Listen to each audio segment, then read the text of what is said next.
Hello everyone, welcome back to this channel. I hope you are doing great. आप लोग स्वस्थ होंगे, जबरदस्त होंगे, बहुत ही मस्त होंगे। तो आज अपन पढ़ने जा रहे हैं एसक्यूएल। एसक्यूएल का फुल फॉर्म क्या होता है? Structured query language. तो इस पे अपन बनाएंगे टेबल और टेबल में डेटा को फिल करेंगे।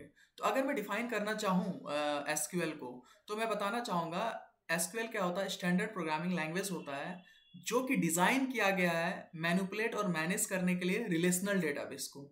अब आप मुझसे पूछ सकते हो कि ये रिलेशनल डेटाबेस होता क्या है। तो मैं बताना चाहूंगा रिलेशनल डेटाबेस एक ऐसा डेटाबेस होता है जहां पे डेटा जो आपको स्टोर्ड रहता है वो स्ट्रक्चर्ड वे में स्टोर्ड रहता है। It means that it is stored in the form of tables. अब टेबल्स आ गया तो टेबल्स मतलब क्या हुआ? रोज और कॉलम्स तो आएंगे ही आएंगे। जो टेबल्स आपने देखा होगा जो बनते हैं वो रोज हो गए और कॉलम्स के थ्रू बनते हैं, दोनों को कंबाइन करके टेबल बनता है। तो I hope you are getting my point. तो चलो, सबसे पहले आप क्या करोगे, आपको जो क्वेरी लिखोगे एसक्यूएल का उसके लिए कुछ तो चाहिए आपको। तो आप चाहे तो एसएसएमएस का यूज कर सकते हो, यानी कि Microsoft SQL server management studio का यूज कर सकते हो, नहीं तो माई सिक्वल वर्कबेंच का यूज कर सकते हो। बट यहाँ पे मैं एसएसएमएस का यूज करूंगा तो कुछ एक ऐसा इंटरफेस आपको दिखेगा। तो यहाँ पे आपको क्या करना है, न्यू क्वेरी पे जाना है। Now ladies and gentleman, listen to me very carefully. अगर मेरा पढ़ाने का तरीका ज़्यादा फास्ट लगे तो प्लीज़ बताना कमेंट सेक्शन में कि you are teaching very fast. Okay, देखो कुछ ऐसा इंटरफेस आपको आएगा। सबसे पहले मेरी बातों को सुनना ध्यान से कि सबसे पहले आपको डेटाबेस को क्रिएट करना पड़ेगा। तो डेटाबेस का नाम आप कुछ भी रख सकते हो बच्चों। गेटिंग माय पॉइंट और not? Now ladies and gentleman, it's time to create the database. तो चलो क्रिएट करते हैं। Create database. अब क्रिएट डेटाबेस जैसे ही आपने करा तो नाम अपन रखते हैं। यार मैं चाहूंगा कि आज का जो डेटाबेस का नाम है वो रख लेते हैं यार, एसक्यूएल 1। क्लियर है? ठीक है। अब क्या करो, इसको सेलेक्ट कर लो और यहाँ पे आपको होगा एग्जीक्यूट। आप जैसे पाइथन प्रोग्रामिंग में जब कोड को सेलेक्ट करते हो तो रन करवाते हो ना, तो उसी तरीके से यहाँ पे एग्जीक्यूट है। You are going to execute the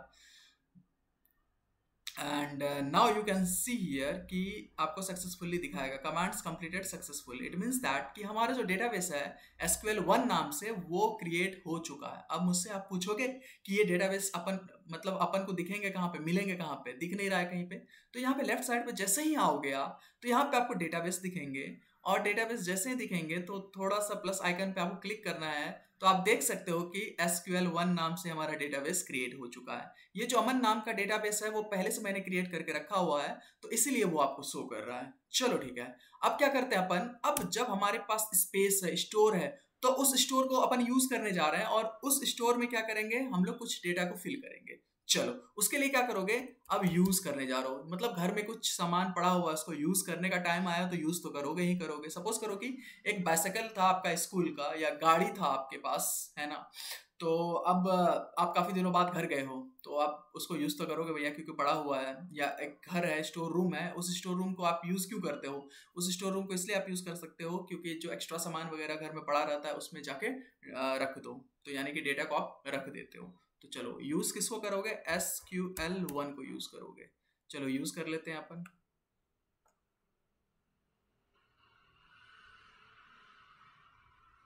चलो यूज हो गया ना। Now we are going to create the table. अब टेबल बनाने के लिए क्या करोगे, यहाँ पे आपको लिखना पड़ेगा CREAT, create table. Create table employ नाम रख देते यार, कुछ भी रख दो। Create table employ.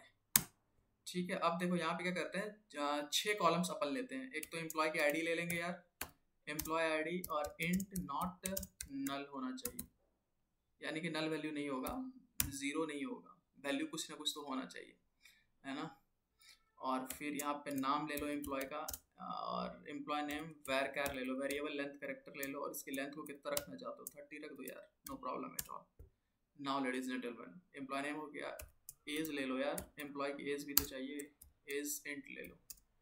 और फिर सैलरी ले लो, सैलरी भी इंटीजर में ही रहेगा। चलो समझते जाना। सैलरी हो गया। और जेंडर ले लो, EGENDR, ई जेंडर।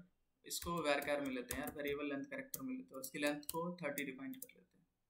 ठीक है, ई जेंडर हो गया।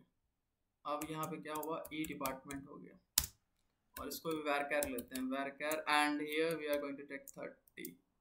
ठीक है। अब चाहे तो आप प्राइमरी की रखो, नहीं रखो यहाँ पे डिपेंड करता है। चलो मैं आपको दिखा देता हूँ प्राइमरी की जो है अपन एम्प्लॉय आईडी को रख लेते हैं, कोई दिक्कत ही नहीं है, ठीक है। और ये हमारा कंप्लीट हो चुका है। इसको क्या कर दो, सेलेक्ट कर लो और फिर क्या करो, यहाँ पे एग्जीक्यूट कर दो। ध्यान से देखना सभी लोग। चलो हमारा सक्सेसफुल हो गया। अब आप मुझसे पूछोगे कि आप कमांड लिखो इसको देखने के लिए, जो हमारा टेबल बना है ना उसको कैसे देख सकते हैं अपन। तो उसके लिए क्या लिखोगे यहाँ पे, ज़रा देखना ध्यान से सभी लोग को, आई होप कि समझ में आया होगा। यहाँ पे देख लो, इसको हमने क्या कर दिया, टेबल को क्रिएट करा। टेबल को क्रिएट करने का तरीका क्या है, क्रिएट टेबल एम्प्लॉय और फिर ई आई डी ले लिया सबसे पहले।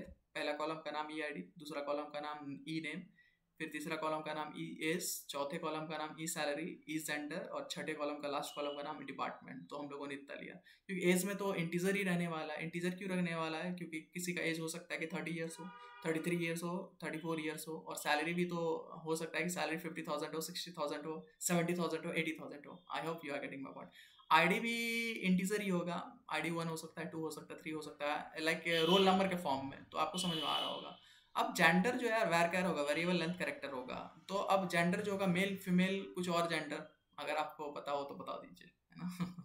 ठीक है, तो उसको हमने वैरकर में रखा। और डिपार्टमेंट या डिपार्टमेंट कुछ भी हो सकता है। चलो मैं अगर आप लोग इंजीनियरिंग के स्टूडेंट्स हो ना, तो अगर मैं बात करूँ तो डिपार्टमेंट आएगा computer science engineering, IT, civil engineering, electronics and communications and mechanical engineering. बहुत सारे होते हैं ना डिपार्टमेंट्स, तो इस तरीके से। लेकिन उसका जो हमने लेंथ रखा है 30, आप चाहे तो लेंथ को बढ़ा भी सकते हो। 30 के अलावा आप 40 रख लो, 100 रख लो, 200 रख लो, इट डिपेंड्स, है ना। जितनी आपको नीड होगी उस तरीके से आप क्या कर सकते हो, उसको रख सकते हो। अब यार प्राइमरी की में कोई चक्कर नहीं है कि आप प्राइमरी की रखना चाहते हो कि नहीं रखना चाहते हो, ठीक है। आप चाहे तो रख लो, नहीं चाहो तो मत रखो, फिर भी ये आराम से एग्जीक्यूट होगा, नो प्रॉब्लम एट ऑल। चलो अब तो टेबल को देखना है ना आपको कि टेबल हमारा बना भी कि नहीं बना है। तो उसके लिए जो हम लोग लिखेंगे यहाँ पे, सेलेक्ट स्टार फ्रॉम टेबल का नाम। टेबल का नाम क्या है अपन का, एम्प्लॉय है। चलो इसको एग्जीक्यूट कर देते हैं। सभी लोग आराम समझना, बहुत ही बेसिक यार, बहुत ही स्क्रैच। तो देखो ये हमारा टेबल आ गया है। In this table how many columns are there, please let me know. Employ ID, employ name 6, E age, E salary, E gender, E department. अरे समझ में आ रहा है कि नहीं आ रहा बच्चों, अरे मेरी बात को ध्यान समझेंगे। अब बात ऐसी है कि जो हमारा टेबल बना है उसमें हम लोग क्या करेंगे, डेटा को फिल करेंगे। अरे करोगे नहीं करोगे बताओ यार, कमेंट सेक्शन में करके बताओ कि करेंगे, ठीक है। तो उसके लिए जो हम लोग लिखने जा रहे हैं, insert into values, insert into employ values now here.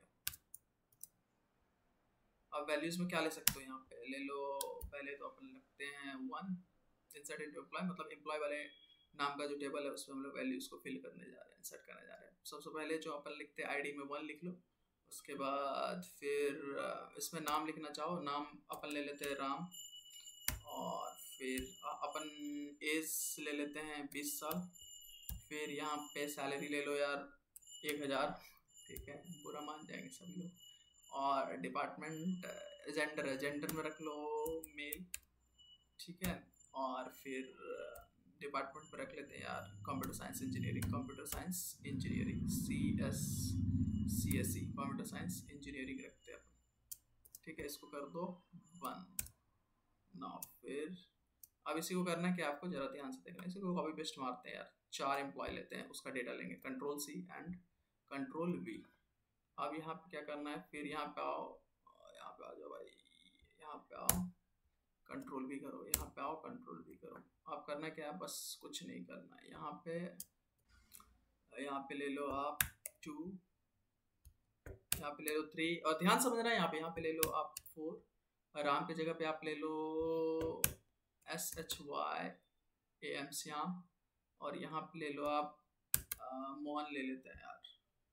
अरे राम श्याम बहुत हो गया, कुछ और भी ले सकते हो, राजू खाजू। और यहाँ पे चुटकी ले लेते हैं, छोटा भीम कैरेक्टर आप लोगों ने देखा है कि नहीं देखा, चुटकी। और यहाँ पे 20, और सबकी जो एज है 21, 21, 22 एंड हियर 23। और सैलरी सबकी बढ़ा देते हैं। पहले का 1000 था, 2000, 3000 and ladies gentle 4000। Male male male and female here female. इसकी कंप्यूटर साइंस आईटी, और इसका डिपार्टमेंट रख लेते हैं अपन आईटी, और इसका रख लेता हूँ मैं मैकेनिकल इंजीनियरिंग। चलो समझ में आया कि नहीं आया बताओ, यहाँ पे ये ठीक है। अब देखो जरा, इसको क्या कर दो, एग्जीक्यूट कर दो। क्या करना है, एग्जीक्यूट। एग्जीक्यूट जैसे ही करा तो आपका success 4 row affected, 4 row affected and मतलब आपका सक्सेसफुल हो गया। इसको देखना है सभी को, तो इसके लिए क्या लिखोगे आप, सेलेक्ट स्टार फ्रॉम, हमारा टेबल का नाम क्या था बताओ, employ, select star from employ. Now यहाँ पे इसको सेलेक्ट करो और क्या कर दो, इसको एक्सिक्यूट कर दो। ये देखो हमारा टेबल आ गया, आपको दिख रहा होगा टेबल। अरे दिख रहा है कि नहीं दिख रहा, बताओ भैया टेबल दिख रहा है कि नहीं दिख रहा है? ठीक है, ये आप देख सकते हो पूरा, ये टेबल भी हमारा दिख रहा है, जो हमारे पास 6 कॉलम्स है और फिर डेटा है हमारे पास। तो आई होप कि आपको समझ में आया होगा। तो इस तरह के टेबल अपन बनाते हैं और डेटा को इस तरह से फिल करते हैं। तो नेक्स्ट वाले वीडियोस में मैं काफ़ी ज़्यादा कुछ एसक्यूएल का बताऊंगा, कमांड्स वगैरह हैं, क्लाउजेस वगैरह हैं, तो सारा कुछ को मैं डिस्कस करूंगा। Till then keep learning, keep extruding, bye, love you all, have a great day, great night. आपको समझ में